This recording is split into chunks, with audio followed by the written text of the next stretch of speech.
ದಾಳಿ ಆಗಿರೋದು first of all ಆ ಒಂದು ಯಾರ್ಯಾರಿಗೆ ಈ ವಿಚಾರದ ತೊಂದರೆ ಆಗಿ ಅಲ್ಲಿ ಪ್ರಾಣ ಕಳ್ಕೊಂಡು ಬಹಳ ನೋವು ಉಂಟಾಗಿದೆ. ನನಗೂ ಬಹಳ ನೋವು ಉಂಟಾಗಿದೆ ವಿಚಾರದಲ್ಲಿ. ಇದನ್ನ ಯಾರ್ಯಾರು ಮಾಡಿದಾರೋ ಅವ್ರನ್ನೆಲ್ಲ ಹುಡುಕೊಂಡು ಹೋಗಿ ಅವ್ರನ್ನೆಲ್ಲ ಅಂತ್ಯ ಮಾಡಬೇಕು ಅಂತ ಈ ವಿಚಾರದಲ್ಲಿ ನಮ್ಮ ಮೂಲಕ ಹೇಳಲಿಕ್ಕೆ ಇಷ್ಟಪಡ್ತೀನಿ. ಬೇರೆ ರೀತಿ ಹೇಳೋದು ಬೇಡ. ಅದಕ್ಕೊಂದು ಕಾನೂನು ಇದೆ, ಗೌರ್ಮೆಂಟ್ ಇದೆ, ನೋಡ್ಕೊತಾ ಇದ್ದಾರೆ. As a citizen of India ಹೇಳಬೇಕು ಅಂದ್ರೆ ಮೈಯಲ್ಲಿ ಕುದೀತಾ ಇದೆ. ಅವ್ರನ್ನ ಸಂಹಾರ ಮಾಡೋವರೆಗೂ ನಮ್ಮ ನೆಮ್ಮದಿ ಇಲ್ಲ ಅಂತ ನನಗೆ ಅನ್ಸುತ್ತೆ. ಅಮಾಯಕ ಜೀವ ತಗೊಂಡಿದ್ದಾರೆ. ಇದಕ್ಕೆ ಅವರು ಶಿಕ್ಷೆ ಅನುಭವಿಸಬೇಕು. ಶಿಕ್ಷೆ ಅಲ್ಲ, ಅವ್ರನ್ನ ಪೂರ್ಣಗೊಳಿಸಬೇಕು. ಇದು ಬಹಳ ಒಂದು ಒಗ್ಗಟ್ಟು ಅಂತ ಅನ್ಕೋತೀನಿ ಇಂಡಸ್ಟ್ರಿ. ನಮ್ಮ ಫಿಲ್ಮ್ ಚೇಂಬರ್ ಇಂದ ಒಂದು ಫ್ರೀ ಹೆಲ್ತ್ ಕ್ಯಾಂಪ್ ಅಂತ ಮಾಡೋದು ಎಂಟೈರ್ ನಮ್ಮ ಇಂಡಸ್ಟ್ರಿಗಾಗ್ಲಿ. ನಮ್ದು ಇದೊಂದು ಪುಟ್ಟ ಸಂಸಾರ ಅಂತಾರೆ.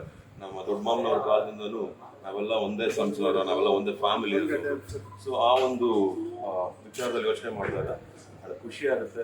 ನಮ್ಮ ಇಂಡಸ್ಟ್ರಿ ಈ ಥರ ಒಂದು ಒಗ್ಗಟ್ಟಿರೋದು, ಆಮೇಲೆ ಎಲ್ರಿಗೂ ಒಂದು ಫ್ರೀ ಹೆಲ್ತ್ ಕ್ಯಾಂಪ್ ಅಂತ ಮಾಡೋದು ಅವಶ್ಯಕತೆ ಇರೋರಿಗೆ ಬಹಳ ಸಹಾಯ ಆಗುತ್ತೆ. ಸೊ ಹಾಗಾಗಿ ಈ ಒಂದು ಒಗ್ಗಟ್ಟು ನಮ್ಮ ಫಿಲ್ಮ್ ಚೇಂಬರಿಂದ, ಫಿಲ್ಮ್ ಚೇಂಬರ್ ಪ್ರೆಸಿಡೆಂಟ್ಸ್ ಆಗಿರಲಿ, ಫಿಲ್ಮ್ ಚೇಂಬರಲ್ಲಿರೋ ಪ್ರತಿಯೊಬ್ಬರು ಆಗಿರಲಿ, ಯಾರೇ ಇರಲಿ, ಎಲ್ರಿಗೂ ನನ್ನ ನಮಸ್ಕಾರಗಳು.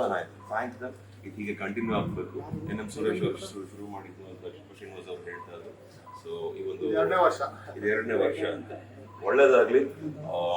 ಆರೋಗ್ಯಕ್ಕೆ ಯಾರ್ಯಾರಿಗೆ ಒಳ್ಳೇದಾಗುತ್ತೆ ಈ ಮೂಲಕ ಅವ್ರಿಗೆಲ್ಲ ಒಳ್ಳೇದಾಗಲಿ. Thank you so much. ಒಳ್ಳೇದಾಗಲಿ. ಲೇಟೆಸ್ಟ್ ಹಾಗೂ ಇಂಟ್ರೆಸ್ಟಿಂಗ್ ಸುದ್ದಿಗಳಿಗಾಗಿ ಬಾಸ್ ಟಿವಿ ಕನ್ನಡ ಚಾನೆಲ್ನ ಸಬ್ಸ್ಕ್ರೈಬ್ ಮಾಡಿ. ಹಾಗೆಯೇ ಬೆಲ್ ಐಕಾನ್ ಪ್ರೆಸ್ ಮಾಡಿ. ಇದರ ಜೊತೆಗೆ ಫೇಸ್ಬುಕ್, ಇನ್ಸ್ಟಾಗ್ರಾಮ್, ಎಕ್ಸ್ನಲ್ಲೂ ಮಿಸ್ ಮಾಡದೆ ಫಾಲೋ ಮಾಡಿ.